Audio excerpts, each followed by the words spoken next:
Hey, it's Aaron, the Metal Theologian. No topic planned today.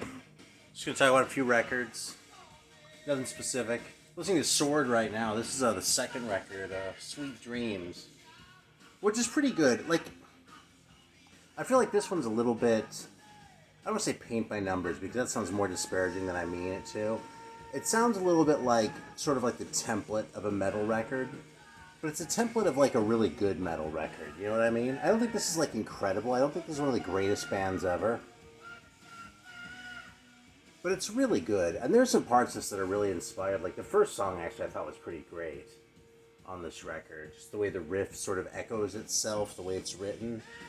So, yeah, it's a pretty good record, man. But I like to sort of fixate on the weird ones here. So here's one that I came across kind of recently that I'm still kind of getting my head around. There's a band called Stutz. I guess it's some kind of car or something I don't give a shit about. But I guess it's better than, it just meaning absolutely nothing and just being pure gibberish, which, happens with some of these band names.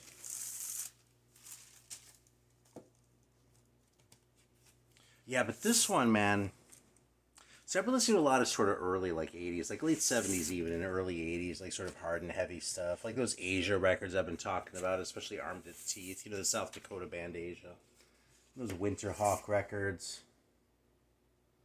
And, I don't know, man. Let me stick this away so it doesn't roll away on me. Yeah, I've been listening to shit like this,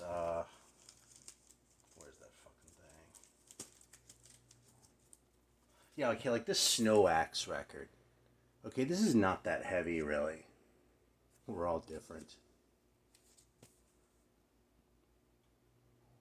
I mean, this is kind of early. I mean, it's 1980, but it's kind of on the wimpy side, if you've heard him. I hadn't until recently, so don't feel bad. But it's a cool record. I like the songs. It's an easy thing to just sort of put on and listen to. I'm kicking back, And that's the sort of thing that's been appealing to me lately, I mean, I still love my thrash and that kind of shit. In fact, I still have this record sitting here.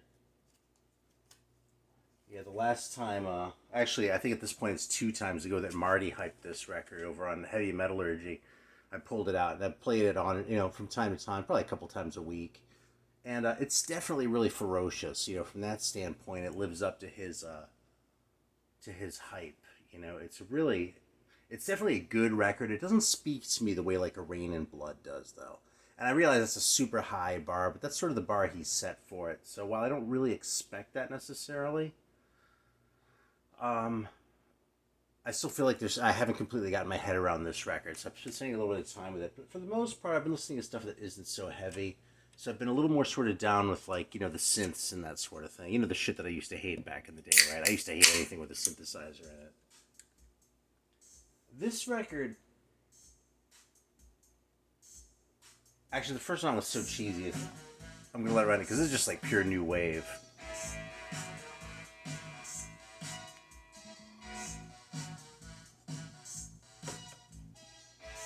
But this record turns up on metal lists.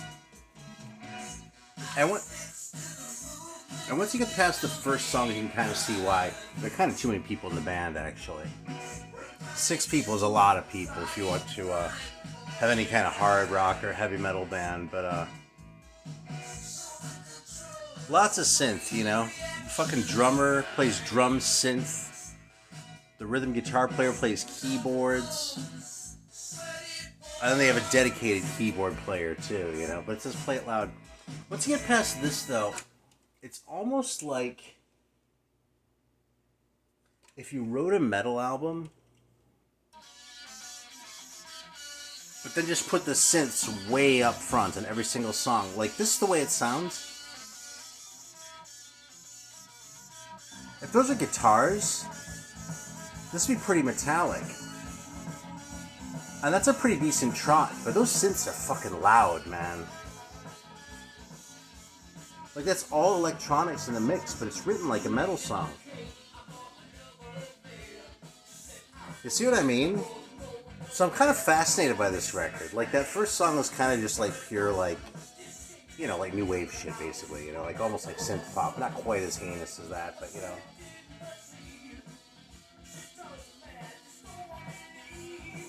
And like it doesn't relent, you know. And I'm listening to this record, and every time I get to a point where I'm like, man, this is really just a fucking pop record, you know. I don't know who they thought they were kidding. Then all of a sudden there'll be this guitar solo that comes in that's like really like, you know, I'm not the big like guitar like shredder fanatic or anything like that, but they'll come in with a guitar solo where I'm like, yeah, that sounds like dedicated, like, you know, like what they were going for was metal, but they had this weird concept or something. I don't know where these guys are from. It sounds like they should have been from like Alaska or something like that. This is '83, by the way.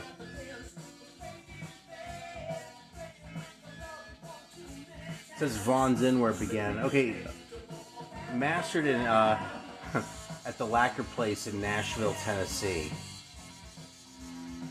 So I don't know. I mean, even Tennessee seems kind of like, you know, densely populated for a band that sounds like this. I wonder if they're from Kentucky or something like that. Yeah. By the way, you gotta love this fucking credit right there. Back cover photograph, the one and only Olin Mills. Yeah, sure looks like Olin Mills. There you go.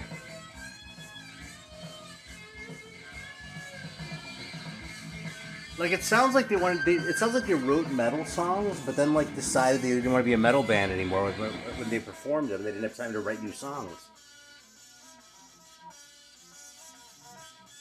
It's a weird record, man. I'm still not sure what to make of this one. I kind of love it, and I kind of don't love it too. I kind of feel a little bit insulted by it, but it's a weird record, man. And I do tend to like the weird ones.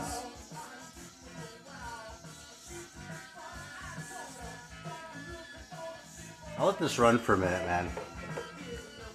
My last video got blocked in Russia because of something I played in it. Shit, I don't remember what it was now, but if you're Russian, I apologize. Yeah. Anyway, I said in the last video that I've been kind of listening to a lot of Edgar Winter. Well, that hasn't really passed. I played this, you know, a couple more times I listened to a lot of Edgar Winter. That means I've been listening to like, you know, maybe 4 or 5 times a week, you know, and that's figure I'm listening to like probably about 6 to 8 records a day on average. So of those, over the course of the week, I'm listening to like 4 or 5 Edgar Winter records. So it's maybe not a fuck ton or anything like that, but by my standards, it's a lot of Edgar Winter. So I've been playing this one a lot, and I went out last weekend. I kind of talked about this one last time, but I went out last weekend looking for more. I ended up getting a couple. This one I really like. Yeah, Shock Treatment. This one's a lot like, what's it called? They Only Come Out at Night. And it was something about coming out at night, but I was like, am I thinking of that fucking Hall & Oates song? Yeah, anyway, yeah, Shock Treatment is pretty good. It's comparable. And, you know, it has the ballads that kind of sound like, you know, they kind of make you think of Alice Cooper's Bad Years, you know what I mean? But for the most part, man, like, 80% of this record is awesome. I'm just all in, you know?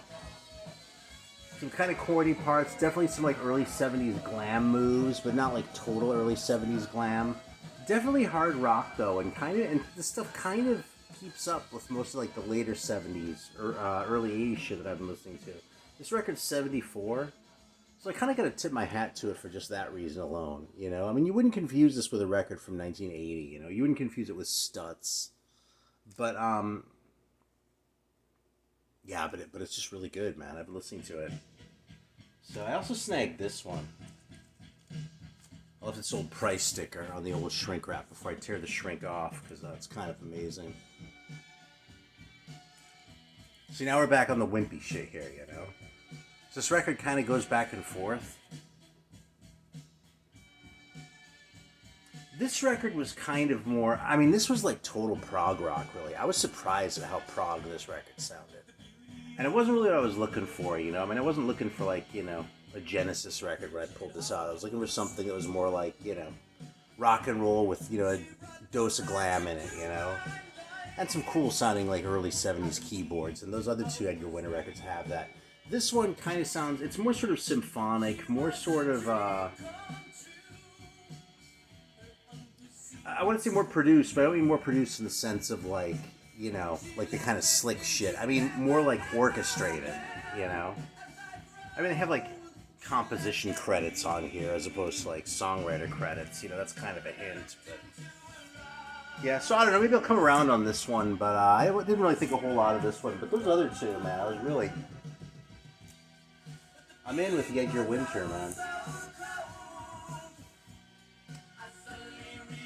All right, that's kind of obviously not like what we're here for. So let's bump this ahead a little bit and see what we come up with next.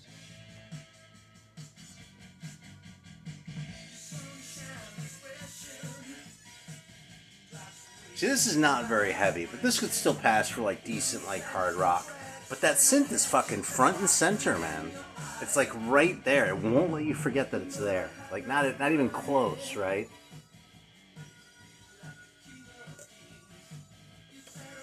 I always talk about like I have a certain amount of records. I have a certain amount of respect for records where I feel like they're sort of deliberately antagonizing you a little bit. And I kind of feel like this record does that. Oh, this really just kind of sounds like Loverboy or some shit like that. I don't know, man.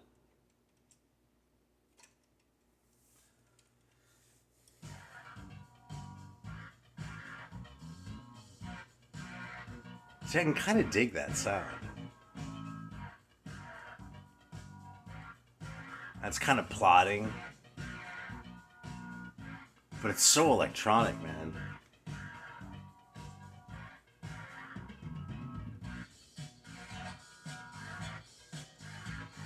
Yeah. I'm still getting my head around that one.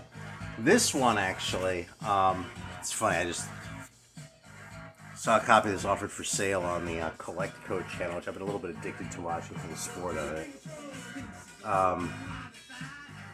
Good sellers, by the way, but like it'd be a great place to drop a ton of money, and it makes me glad I started collecting records a long time ago.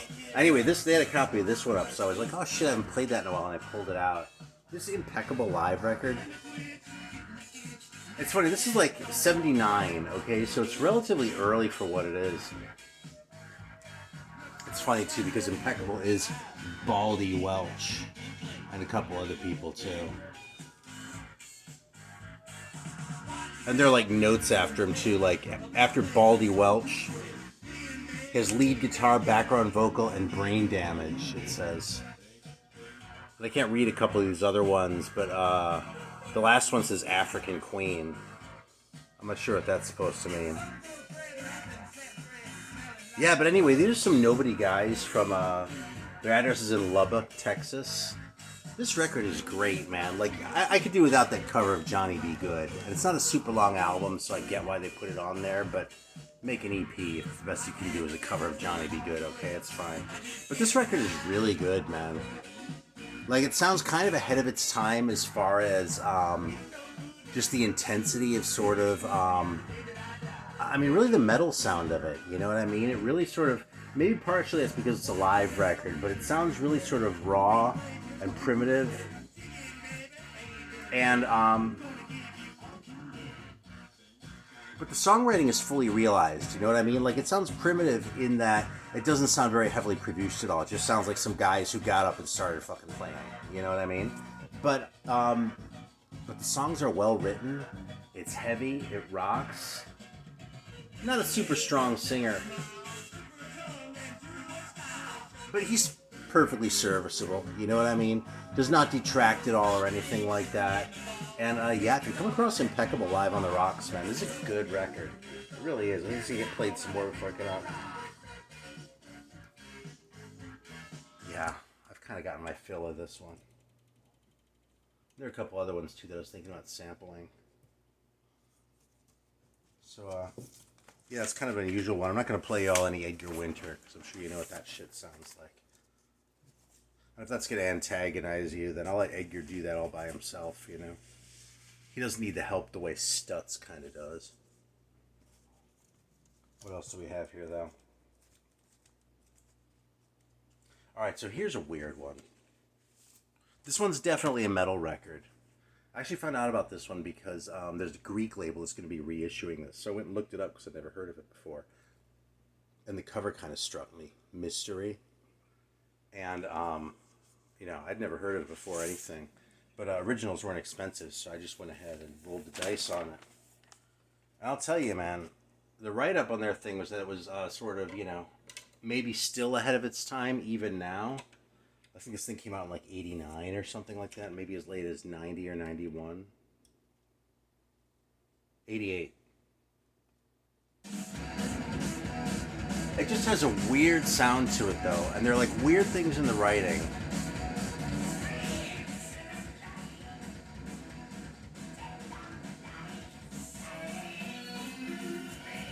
Like, there's something about it that kind of sounds like it was recorded inside of a barrel, you know? But it doesn't sound as shitty as that would make it sound. There's just something sort of closed off about it.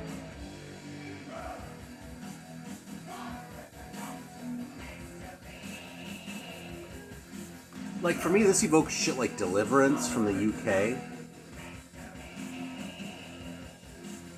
There's something sort of paranoid sounding about those records, you know? They sort of feel like the walls are closing on a little bit when you listen to those Deliverance records. And I get that with this a little bit too, but in a little bit of a different way.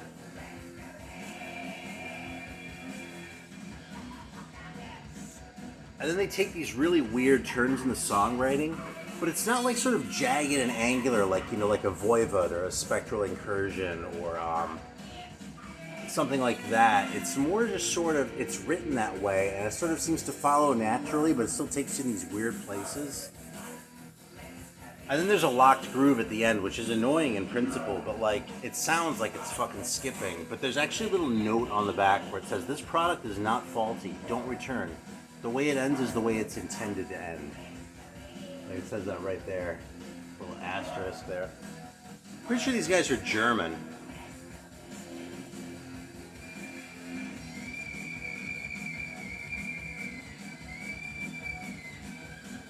Yeah, it's a German label. This TRC record company, I don't know anything about them. So it's not like this is a noise thing or something, you know? But in a way that makes sense too, because this record almost feels like it sort of appeared like outside of the whole like ecosystem, you know? Plus that just like slides into this, right? This doesn't really sound like a metal bridge though, you know?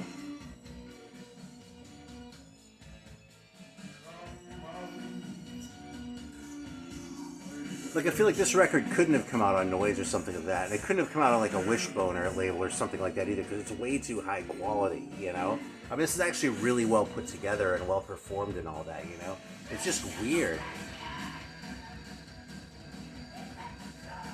Yeah, let me bump this one ahead, too. I think you're getting the idea on this one a little bit, but, that's actually a little bit tame.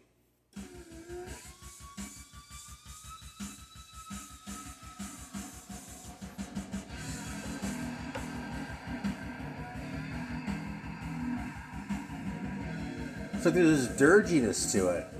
And then you go, well, that's a cool bass line. And then you go, wait a minute, that's actually a fucking synth.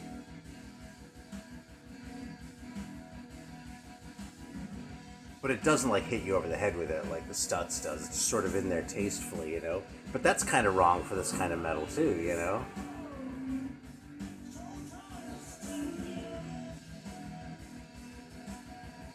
This almost feels like they're trying to remake God of Thunder or something like that, you know? But it goes off into this completely different place. It's just its own, man. So, yeah, Mystery, man. I mean, it's too easy. I guess they named themselves well. Because I don't know what the hell they were thinking, but I kind of love this record. This is kind of one of like my best finds so far in 2024. I'll go as far as to say even. So, it's a really unusual record. And I want to call it a challenging record. But that's the thing, is this is a really easy record to like, you know? Even like Voivod or something like that, you know, some of that stuff you really sort of have to spend a little time with and sort of get into with your head to really sort of appreciate it. Even me, I've been a Voivod fan for, you know, a long time.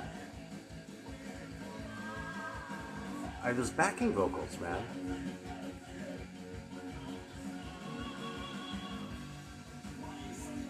Yeah, I don't have a whole lot of records that just seem to live on their own planet, but this is fucking one of them, man. Really is. Sort of a contrast with this record, which is a Spanish band, Rock Sun.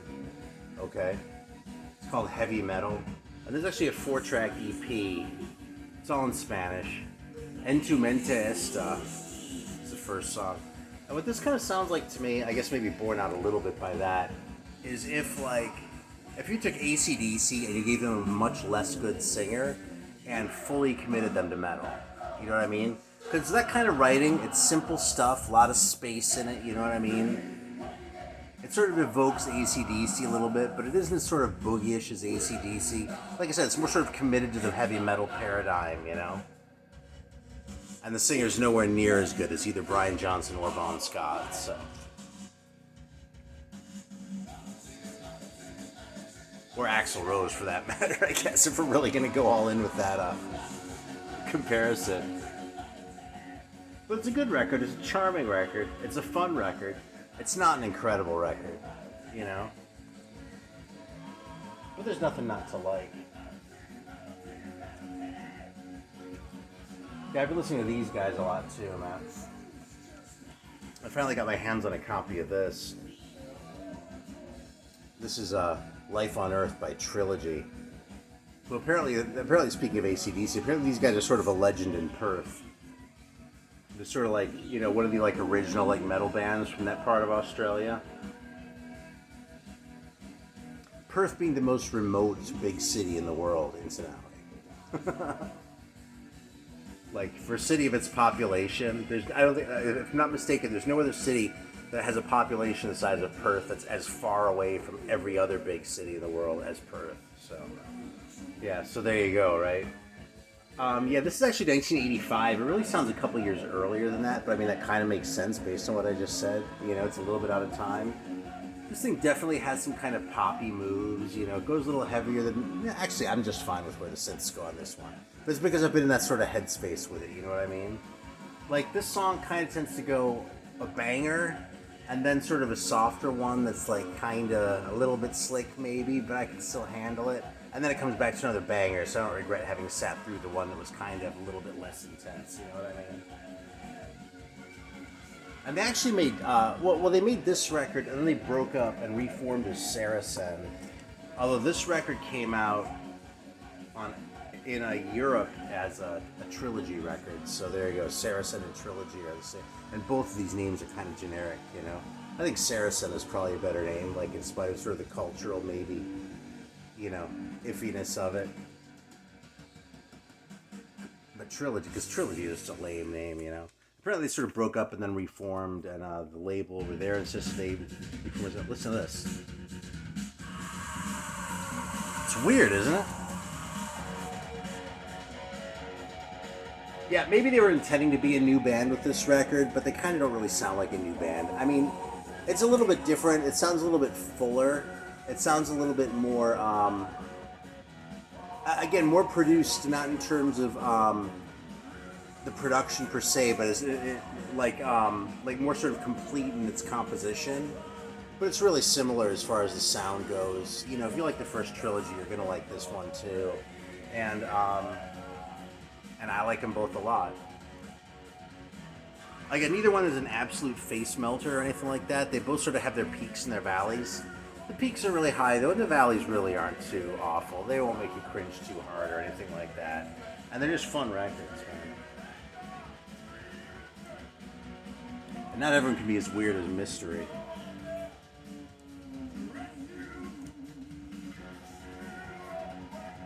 Actually, I'm going to throw on a minute of the Trilogy, because why the hell not? I like to sample through these things in my videos anyway, so... Just because I'm happy to sit here and listen to the Mystery record all the way through doesn't mean I have to make you do it.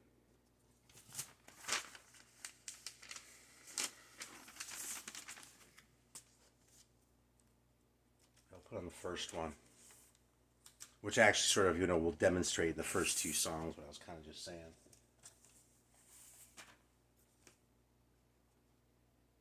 You gotta love these private looking labels. I just never get tired of that shit.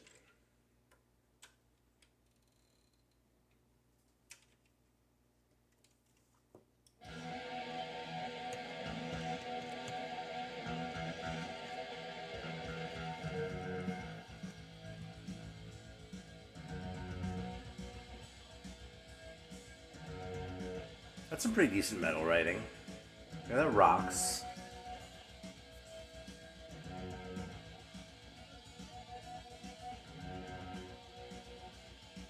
You know what this reminds me of a little bit is Le Bourreau by Stratson, the French band. The singer's a little bit of a wimp too.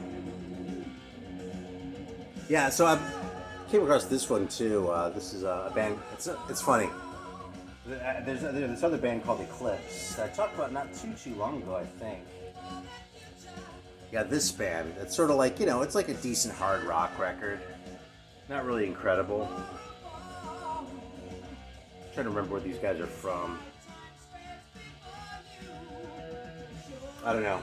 But anyway, these guys are called Eclipse.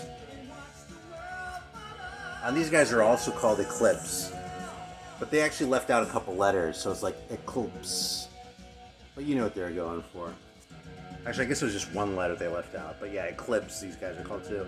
And this is another one where it sort of alternates between bangers and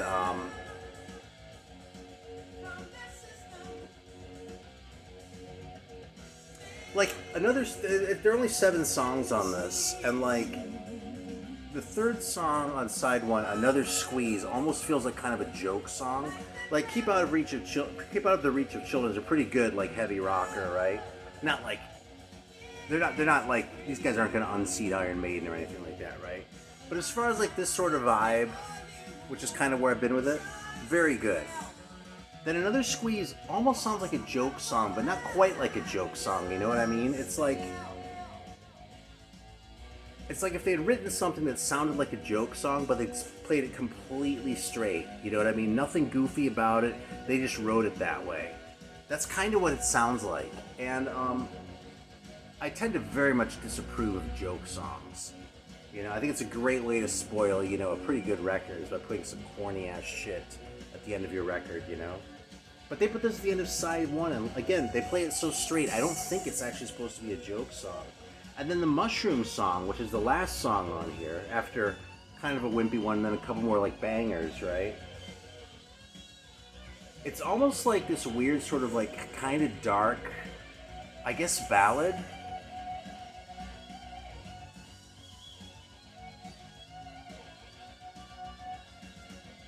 And again, it's called Mushroom Song, so I'm like, oh fuck, okay, now comes the corny one. This is the one where they're really gonna pull it out, you know what I mean? This is gonna be a cheese fest. And it's not, it's totally straight. It actually sounds less corny than the one at the end of the first side. So, I don't know, man. I think I really like this record. Again, it has some ups and downs. I'm not showing any like all-time classics here. It's funny, if you just want like a straight metal record, probably the best record I've shown tonight was that Sword record I was showing at the very beginning, you know? But that's the thing, is that one kind of, it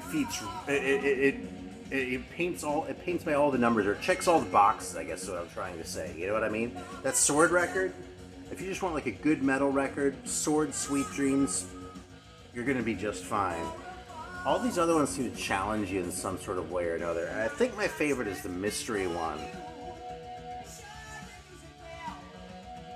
But I don't know, man. It's like these weird ones are the ones that I sort of need the most time to figure out. I guess I kind of like the challenge of that, you know? Sometimes I just like some fucking banger, you know what I mean? I come on here and I'll play some fucking lunk-headed metal sometimes and be like, this is awesome, you know? I love this shit. Because I do, you know? But a lot of times, I don't know, man. It's like getting into someone else's head, you know? Which I suppose makes sense, given that music is this sort of, you know, ineffable, you know, thing that it's almost ridiculous to try and articulate in words to begin with, right?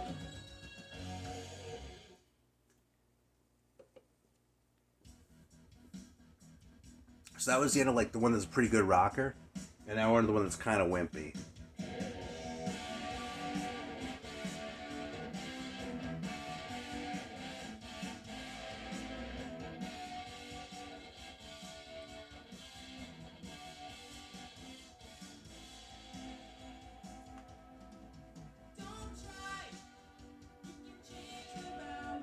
Yeah, this could have been an album track on the first Asia record. Not Asia from South Dakota this time. Like Asia, like the band that we don't like around here, you know?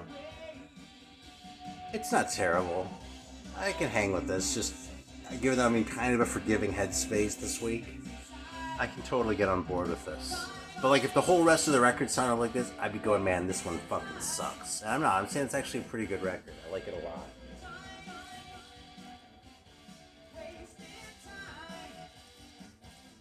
Yeah, so there we go. It's about a half hour. Oh, here's one more that I'm going to mention real quick, just for the hell of it. So I pulled it out after getting about it for a long time. You know what's funny is when I got this record, it kind of smelled like mildew. And like, I figured out a way, I basically just aired it out for a long time, and it doesn't smell anymore, but like in my head it still sort of had the stink on it. So like, I remember what the cover looked like, and I was like, oh yeah, that's just some really fucking noxious glam shit, you know? I mean, that's kind of cringe, you know?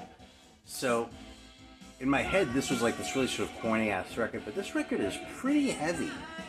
Like, it has its moments where it sort of falls off a little bit, but I pulled this out again a few days ago, after not listening to it for like 10 years or something. I was like, god damn, there's some songs that's like War Child, Deliver the Axe, Desire is kind of lame, as I recall, but first there was Rock. Some good songs on here, man. And like, it's just heavier and really sort of meaty in the way that I kind of tend to like on these sorts of, well, on my metal records generally. Almost on these sorts of records, I tend to not like records that look like this. But this one's really good. So if you saw this one, you were like, oof, that cover's fucking cringe. I think I'm going to stay away. Even though it was only $5. You know, spend the $5. I'm not saying spend $500 or anything. No one's going to try and get that much for this either, incidentally, just so we're clear. But, yeah, it's a pleasant surprise, this record. Because like I said, I was expecting to maybe make it through a side of this, and instead I was really happy to listen to the whole thing, and I've left it out because I intend to play it once or twice more before I put it away. So that's what we've got for today. A little something from all over the world. We got Germany, we got Spain, we got Australia, we got the US, of course. Do we have anything Canadian? I feel like we had something Canadian in here. Maybe not. Maybe it's just because a lot of these bands kind of feel Canadian, you know? Well, anyway, as always, thanks for watching. This is the shit I'm agonizing over this week. Take care. Thanks for watching.